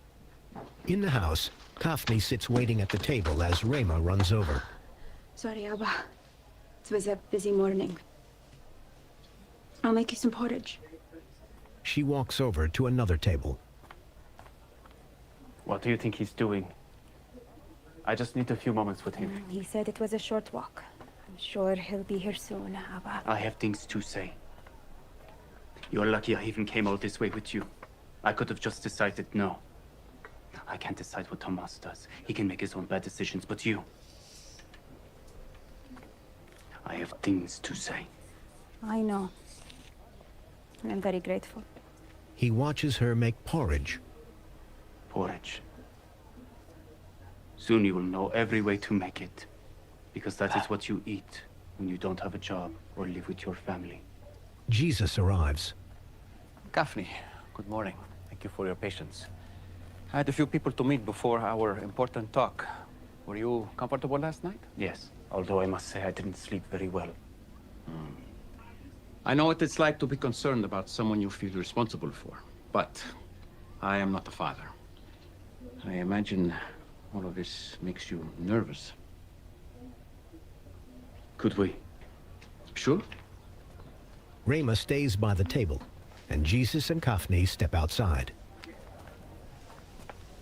Allow me Brandon! Here. What? I'm right here. I didn't say nothing. Yes, you did. You did at the wedding. You're hearing things, bro. You kept the reputation of my I am not hearing things. I heard you clearly. I'm suffering. Rema and Tomas have insisted that you performed a miracle. Jesus smiles. Now, I am an old man. I need to leave for my journey, and I do not have time to be unclear. I believe this to be the edge of blasphemy, and I am not in the habit of believing a man from Nazareth. A man performed a miracle, and I am not in the habit of giving my blessing for my daughter to leave our home. But I am in your debt, and that is why we are in this room with you now. Jesus nods, then shrugs faintly. Thank you for your honesty. I cannot give you my belief or my devotion. So I'm afraid my honesty is all I have left to give after giving up my daughter. He fights back his emotions and looks down. I understand.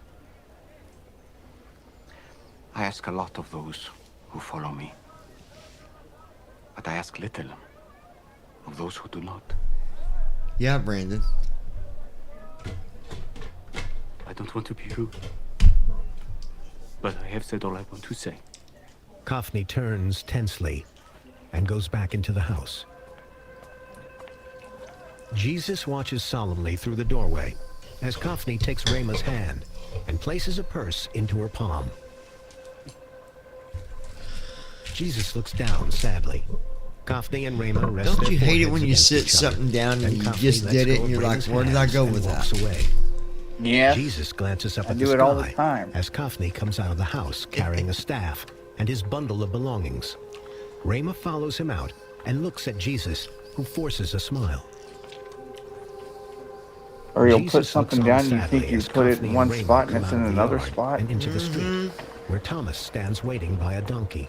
I went looking for my phone one time. I set it down one place and I thought it was in another. Wonderful. Kaufney turns to Rayma, then trudges up a sloping footpath to Thomas and places his belongings on the donkey's back. Rayma watches anxiously as Kaufney turns to Thomas. I had long admired you for your hard work, and you have done well in spite of the loss of your father. But this is foolishness, and I won't pretend it isn't. I will see you next when you ask for my daughter's hand. Kaufney, no. I am not stupid. You may be, but I am not. But when that day comes, I don't know what I will say. Kaufney looks across at Rayma, who smiles nervously. Keep her safe. Thomas nods solemnly, and Kaufney fights back tears. Shalom. Kaufney hangs his head and sets off, leading the donkey down the sloping pathway. Rayma stifles a sob and forces a brave smile as he passes. Thomas gazes into space, deep in thought. Rayma looks over at Thomas, who smiles philosophically and shrugs. She smiles back at him with a faint laugh. Jesus has brought his followers to the field that John and Big James plowed. This is some expert work, my boys. Exceptional. You should have seen this place. Weeds and branches piled everywhere. We cleared and sowed it in a single afternoon. So you've told us. Jesus pats Big James. Well done. Very well done. Jesus holds John's arm as he passes, and John smiles proudly. Jesus leads his followers to a shabby house. What are we doing here, Rabbi? This is where we'll be dining tonight. Someone lives here? You must be Melech. I am. You're the teacher. I'm Jesus of Nazareth. These are my students. I believe I owe you a debt of gratitude. I would bow, but as you can see... It's John and Big James here that put in the sweat. You own the field? I do. We thought it was for travelers. Okay, so spit it out. What's the catch? Catch? You don't know me from Adam. You're a Jew. You come all the way from Galilee to preach in town. Oh my. You send your students to work my land. Fortina told us you were in need. She told me all about you. So what do you want from me? Melech, the man with the bad leg, sighs. I don't have any money. I can't make a donation to your ministry. Can't even feed my family. That's what I want. What? I would love for you to share a meal with me and my friends. I'm really so very sorry, but we don't have any food. Not even for ourselves. We've got that covered. His followers hold up the freshly bought food Please. We would be honored. The boat almost flipped. Then the net strained so hard, I thought my arms would come out of their sockets. And James and John took their sweet time coming to help us. Yeah, I had to call for help 5 times before you moved. So you followed them all the way into Samaria? We did suggest the alternate route along the Jordan. They all sit around a campfire. You didn't think could be dangerous for you? Of course. Melek looks around at his wife and daughter. When I was a little girl, my father told me the Messiah would bring an end to pain and suffering. If you are who people are saying you are, when will you do that? Jesus stares at the fire, then looks around at the woman, Hedva. Brandon? I'm here to preach the good news of the kingdom of Whenever we get done here, where should I fly at tonight? that is not of this world. It is coming From and soon. to. Oh yes. Let's see. Sorrow and sighing will flee away. I make a way for people to access that kingdom. Now remember, 3,000 miles is my limit. How many? Bones will 3,000. Okay. Hearts will still break. But in the end, where should we go? will overcome darkness. Jesus Computer. smiles at I'm trying to Hedva. think of something new. Melek stares down somberly. His leg We're in always its flying splint. from the same spot. It's like, Speaking of broken bones, what's the story? How about I fell off a horse. I didn't see a pasture. from Portland, Oregon to Portland, Maine? It wasn't mine. how far is that? A friend's horse. That's always dangerous. Computer. How far is Portland, Maine from Portland, Oregon? Oh. Look. Oh, no, no, can't do it. How far? Almost 4,000 miles. It's time for bed. Really? Say good night to your Yeah. new friends. Good night. Okay, is it Portland or is it Hedva gets up and goes is it inside Maine with that's her on the daughter same Rebecca, side of California, fixing or is Melek it with a pointed look as they Portland? go. Honestly, dude, I Melek don't looks know. around at Jesus. Honestly, Okay. geography's not my thing. You would never have helped What me. about That's not true. This is what we Jews do. We tell and listen to stories. Our stories connect us. I wish we could do oceanic flights, because I could think of some really cool places to go. Melek Vancouver, stares at Jesus, Washington? then looks at his followers watching them. Melek hangs his head, looking embarrassed. We ran out of money and food. My little Rebecca, I could see her ribs through her skin. And Hedva, her eyes turned gray. There had been a drought, so there was no work in town. I had a friend in Tiratana who was also in bad straits. We traveled south past the frame and lied in wait along the road from Jerusalem to Jericho. We attacked a Jew who was traveling alone. Pulled him down from his horse, took all his money and all his clothes. He fought back, so Dishon knocked him down. Hit his head on a rock. Thought he was probably dead. Dishon was to take the Jews' belongings and sell them to pawn traders in Anatoth. I was to ride north and sell the horse at a Computer. Roman outpost. How far is Anchorage, Alaska from I wasn't Vancouver, on for 10 Washington? minutes when she reared up, threw me, broke my leg. Hey, there you go. I had to I just thought of one. crawl on my elbows and forearms to the nearest town and beg for a ride back to Sikar. Worse off than before. Melek stares down, soft amber light from the campfire dancing over his face. So now you know what you've done. He turns to Jesus, watching him.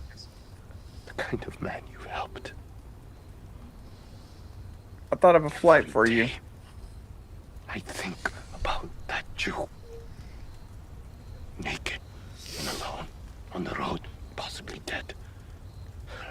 I could be a murderer. He didn't die. Melek stares at Jesus intently. Jesus shakes his head with a kind smile. Computer. How far is Juneau, Alaska from Vancouver, Washington? How do you know? Melek. I know. I promise you.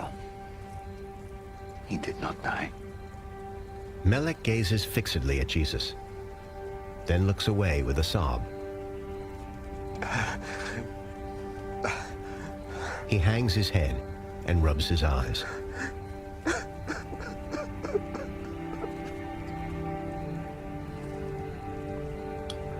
Melek lifts his head, gazing up, and catches his breath. He looks at Jesus, who watches him sympathetically. Why me? Why did you come all the way out here? Isn't everyone in town falling at your feet? The shepherd leaves the 99 on the mountain to search for the one that went astray.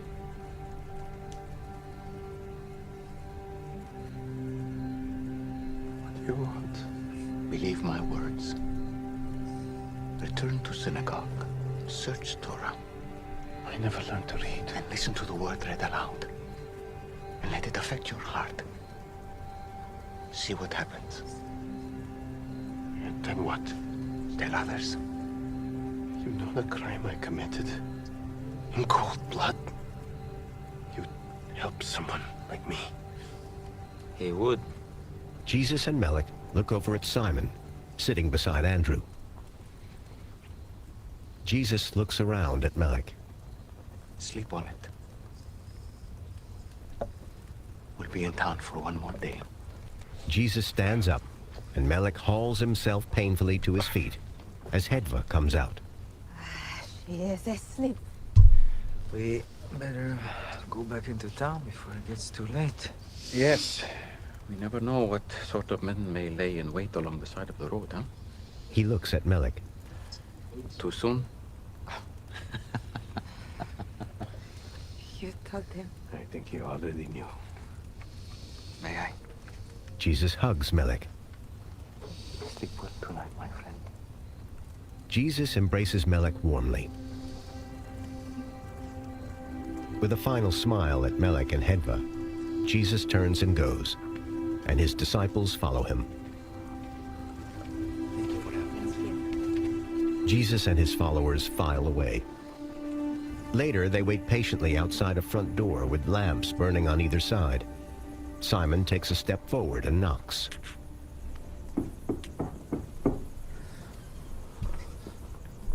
Thaddeus looks to Simon.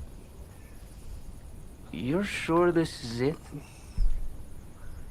I don't know. This is the address I was given. The door opens, and white-bearded Nariah looks out at them, wearing an elegant robe. I'll be honest up front.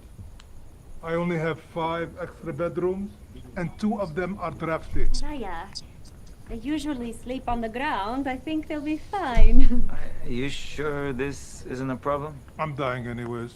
I don't need the house anymore. Where is Jesus? He holds up his hand. You have certainly livened things up around here. You got me in a good mood just to fit in. Come in. They head inside. Shall we? All right. One of the rooms is haunted by my dead grandmother. Oh, I'll take that one. Do you know who he is? He's not afraid of ghosts. I might be. Andrew smiles as he comes in. Morning, and Rebecca wakes with a start in bed. Melek's on the floor. What's wrong? Abba? What's wrong? Nobody! Laughing with excitement, Melek gets to his feet and starts jumping up and down. He hugs Rebecca, then hugs Hedva. It was him. It was him. Melek and Hedva hold each other emotionally. Rebecca hugs them both. Lying in bed, Jesus slowly opens his eyes. A smile spreads across his face. John looks over at him from the neighboring bed. What's so funny? He looks over to John. Oh, I just know of a family that's having an unexpectedly good morning. Jesus makes a walking gesture with his fingers. Who, Melek? Big James sits up. What's happening? You don't even have to be there to perform miracles. Don't sound so surprised, John. One day you'll be given authority to do things I do. Even greater. Wait. I'm sorry. Can you say that again? So, how did you sleep? Oh, it took me a while. I was a little scared by what Nerai said about this room being haunted. Oh, come on. It's not haunted. Why didn't you correct him when he said it was? I don't address everything at once with new converts, Big James. Well, I'm ready for breakfast. Jesus sits on the edge of his bed, flexes his neck, and closes his eyes. I'm thankful before you, living and enduring King, for you have mercifully here we restored my go. soul within me. Great is your faithfulness. Excuse me.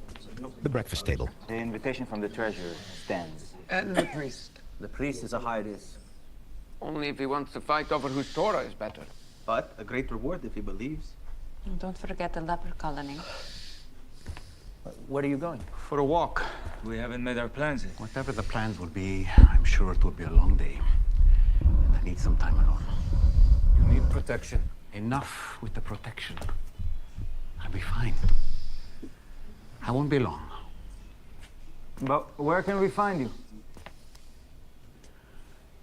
Seek, and you will find. Jesus leaves. His riddles. It didn't sound like a riddle to me. If you look for him, you'll find him. That's not what I heard. Oh, yeah? What'd you hear? I heard you looked and couldn't find him. You guys lost him for practically a whole day, Matthew said. Simon and Andrew look around at Matthew. He goes where he wants, when he wants. Yeah? Well, we need to do better. Can you believe these guys? They dig in the mud and suddenly they're running the show. We just think we need some leadership, okay? Security concerns aside, we need a plan. No matter what happens today, the real question is where will we be after we leave here? We'll get to that. That's why James and I have outlined a plan for the next month. Beginning with a visit to the temple. His first appearance there since performing public signs. A visit to the scribes at Qumran. 2 days preaching at Hebron. Hold on. He said we were excellent planners. I'm pretty sure he said planters. He applauded our execution. He sent you to the farm to teach you a lesson. And we made an impression. Let's vote on it. Sure. Okay. All in favor of John and Big James's plan? No one raises their hand. Then Matthew does. I agree an agenda would be prudent. Mary. I'm not voting. Me either. Why not? New guy. It doesn't matter what I think you should do or what you think. All opposed? Simon, Little James, and Thaddeus raise their hands, as does Andrew. Well, I'm sorry you feel that way. I, for one, am not okay losing him for long periods of time. I'm not okay arguing about where we're going every day. So don't argue. John stares at Thaddeus, then looks down. He gets up angrily and walks out. Big James stands up and goes after him. John storms out of the house and down the street, followed by Big James. Hey, where are you going? To tell Jesus our plan. The group said to leave it alone. They also said he gets to make his own decisions. So, let's let him. Why do you think he picked us to plant those fields? I'm starting to wonder about that. If I had known it was a Samaritan's field. Jesus will sort it out. John smiles and shrugs, and Big James follows him. They find Jesus standing on a roadside. Rabbi, Ah, you couldn't wait, could you? We're sorry, we just wanted to clear a few things up, if that's okay. By all means. You Jewish boys are far from home. Yes, as a matter of fact, we are. Shalom to you too. Here's our traditional Jewish greeting for you. They throw rocks. Don't lift a finger. That was a warning. Try it again and see what happens. Quiet, Big James. Shalom to you too. You filthy dogs! I said quiet. The travelers carry on along the road, smiling smugly. Let us do something. What would that achieve? Defending your honor. They reviled and humiliated you. They deserve to have bolts of lightning rain out and incinerate them! Yes! Fire from the heavens! Fire. You said we could do things like that. Say the word, and it will happen. Why not? We knew we couldn't trust these people. We shouldn't have come here in the first place. They don't deserve you. Why do you think I had you work Melek's field? What was I trying to teach you? To help? You think it was just to be more helpful? Or to be better farmers? It was to show you that what we're doing here will last for generations. What I told Fotina at the well, and what she then told so many others, it's sowing seeds that will have a lasting impact for lifetimes. Can you not see what's happening here? These people that you hate so much are believing in me without even seeing miracles. It's the message, the truth that we're giving them. And you're going to get in the way of that because a few people from a region you don't like were mean to you. That they're not worthy? What, you're so much better? You're more worthy? Well, let me tell you something. You're not. That's the whole point. It's why I'm here. John and Big James look at each other, chastened. I'm sorry. Sorry, Rabbi. As we gather others, I need you to help show the way. To be humble. We will. Big James slaps John's arm, and they both nod. Jesus nods back at them and looks down thoughtfully. You wanted to use the power of God to bring down fire, to burn these people up? Well, it sounds a lot worse when you say it that way. Jesus laughs, then composes himself. You too. You're like a storm on the sea. Come on. Jesus puts his arms around them as they walk together. Thunder exploding out of your chests at every turn. Fact. That's what I'm going to call you from now on. James and John, the sons of thunder. Is that a good thing or a bad thing? Today, it was not good. But strong passion can be a good thing when channeled for righteousness. I just may have to delay giving you that authority we discussed earlier. Or in smaller doses, until you two calm down a bit. The rest of the followers join them. James, John, you look terrible. What happened? What happened is that James and John needed to be reminded we're here in Samaria to plant seeds, not to burn bridges. Master, we've brought a guest. I wanted to deliver an invitation to you, personally. Rabbi, this is Gershon, the priest of Sikar. Ah, yes. I've heard a lot about you. And I've heard a lot about you. You have blessed this village beyond our deserving. The pleasure is ours to be here. But we got word today might be your last day in Sikar. Word travels fast. Indeed, Rabbi, indeed. What to do us the great honor of giving a reading from the scroll of Moses in our humble synagogue? Jesus glances over at John. Of course. People come into the candlelit synagogue, and Jesus' followers greet them and direct them where to go. Smiling broadly, Fotina comes in with Nariah. Andrew shows Nariah where to go. Fotina chats with Mary. Gershon leads Jesus through a purple curtain into a room containing a collection of scrolls in a display stand. Here they are. In proper order. Bereshit in the beginning. Shemot, names. Vakira and Hiko. Bamidbar, in the desert. And Devarim, words. I will leave you to make your selection in private. Thank you. Gershon. Yes, Rabbi. Can you send in my disciple John, please? Of course. Gershon nods respectfully and leaves. Alone in the room, Jesus sighs heavily and stares at the ornate scrolls on display. John steps through the purple curtain and looks around awkwardly. He steps up beside Jesus and gazes at the scrolls in the candlelit display stand. The 5 books of Moses, and no more. They're missing out on so much. Yes. But we have to start somewhere. What do you think I should read? Maybe Moses striking the rock instead of speaking to it. Or Balaam hitting his donkey when he was mad. Don't torment me. How about when Moses broke the tablets? Jonathan storming away from the dinner table.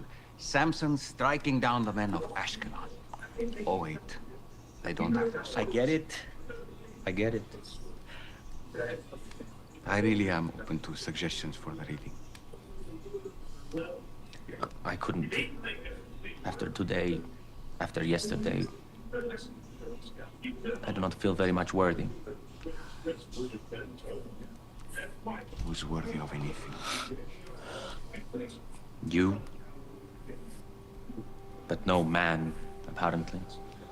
I'm a man, John. And yet... Jesus turns to look earnestly at John. I am who I am. John gazes back at him. Have you made your selection, Rabbi? Rabbi? Almost. Jesus smiles. Sorry. Almost. They're getting restless out there.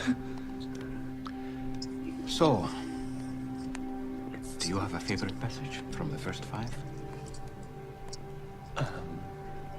Do you? I don't know. I like them all. You don't say. Jesus smiles at John. I suppose I love the beginning. I love how God simply spoke and the world came into being. Yes. As David wrote, by the word of the Lord, the heavens were made.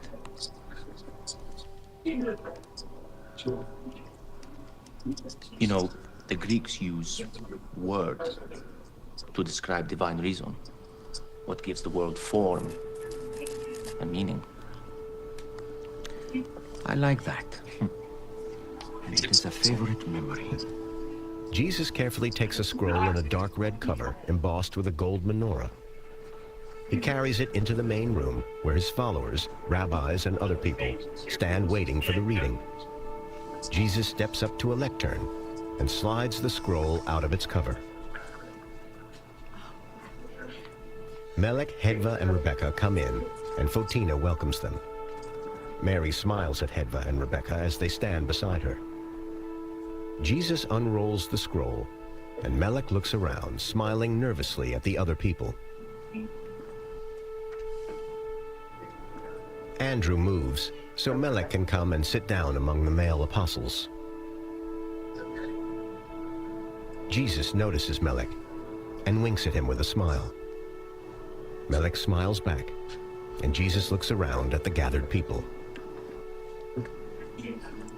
A reading from the first scroll of Moses. In the beginning, God created the heavens and the earth. In the beginning was the Word. And the earth was void, and without form. And the Word was with God. And the darkness covered the face of the deep. And the Word was God. Then God said, "Let there be light." And there was light. He was in the beginning with God. All things were made through him, and without him was not anything made that was made. John watches Jesus. Older John reads as he writes his gospel. In him was life, and the life was the light of men. The light shines in the darkness, and the darkness has not overcome it.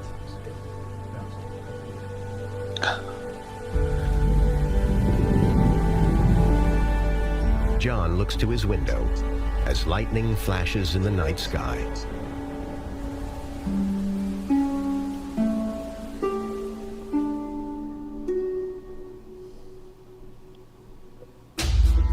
The Chosen. Audio description created by Aida. Good episode. Written by Alan Blyton. Narrated by Eric Myers. Created by Dallas Jenkins. Produced in association with Out of Order Studios. Co-executive producers, the Wynn family. Monica Zaragoza. Associate producers, Ryan Heidemann. The Sharp family. Fans of the Chosen series auction group. Friar Fam ATX. Also starring Vanessa De Silvio, Nikhil Prakash, Hassan Johan Nazari Robati, Kanisha Thompson, Maz Siam, Louise Laffey, Kelsey Elena, Wes Tallman. You awake? Yeah. Danor Gerald. I was looking at something. Hold on. Samuel Torres. Autumn Jordan. I wanted to... More credits continue. Okay, so... Screen.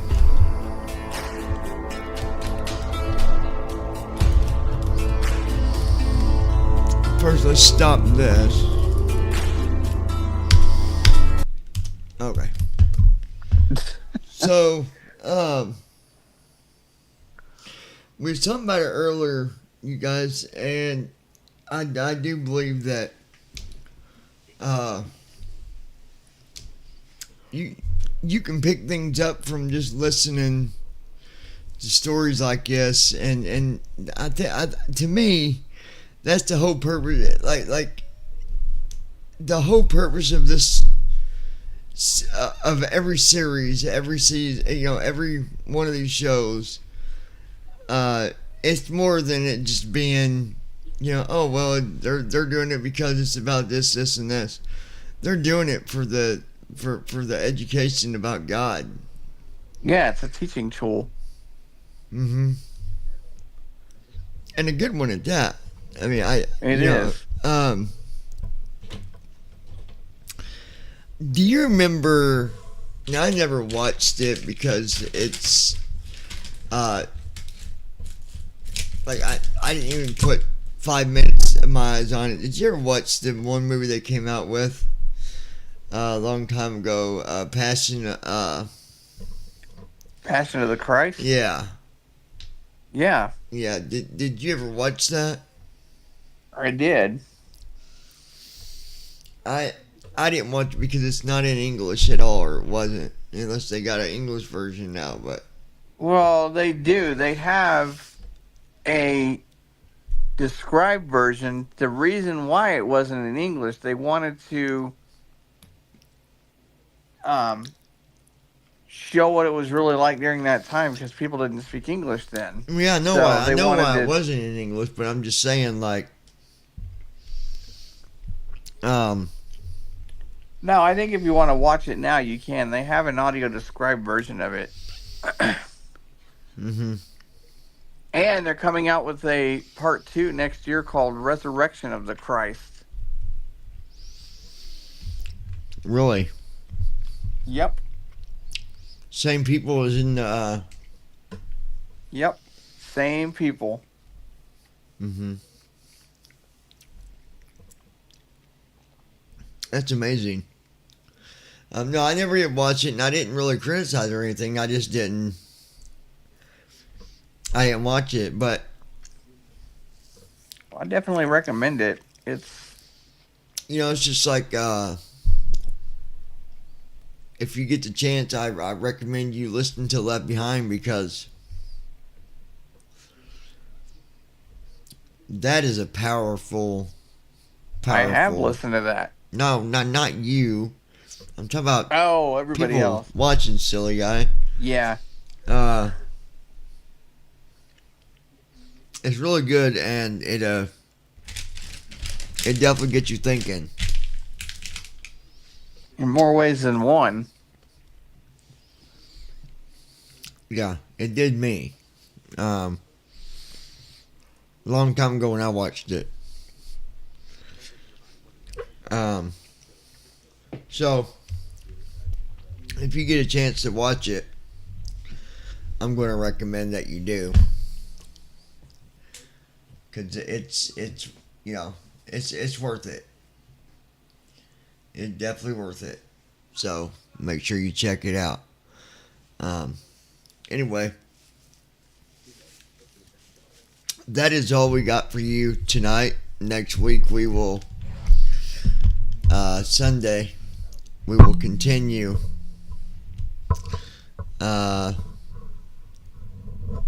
episode 2. Yep, we're on episode 2. So I hope you guys are enjoying it, and if you have questions, please feel free to ask. If I can answer it, I will. If I can't, then I'll still get you the answer, whatever you might be looking for.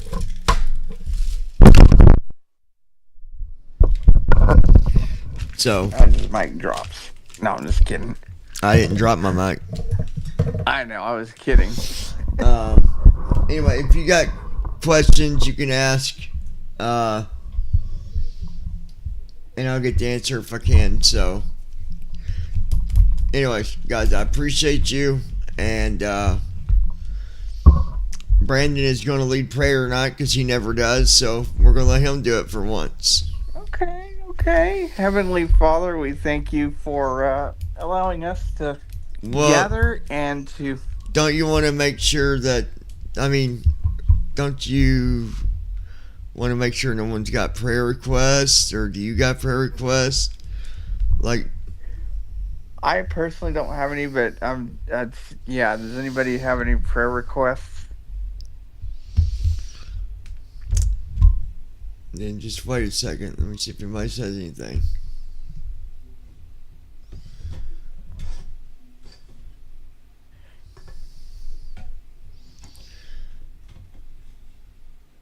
I think that the one thing that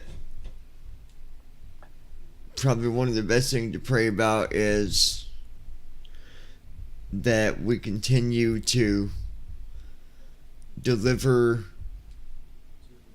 the word to people, and we continue to get new people. So make sure you throw that stuff in there. Yeah. Otherwise, now you can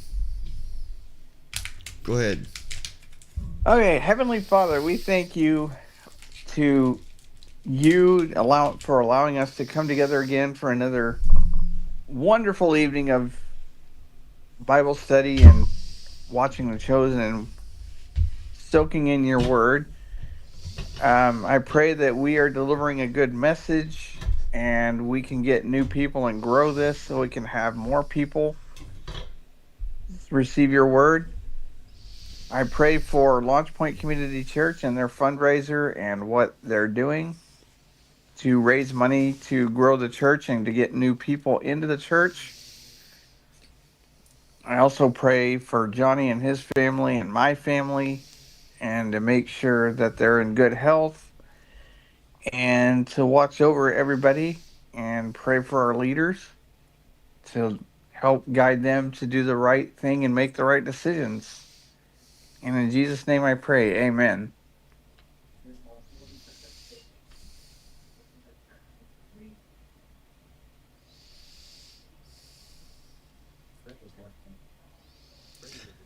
Okay. Hold on one second. I thought somebody said something, Brandon. Okay. Alright. So, anyway, guys, that is all that we got for tonight. We'll return back here on Sunday. Unless something comes up to where we do something before then. You just never know. But otherwise, you guys have a good night. God bless you all. And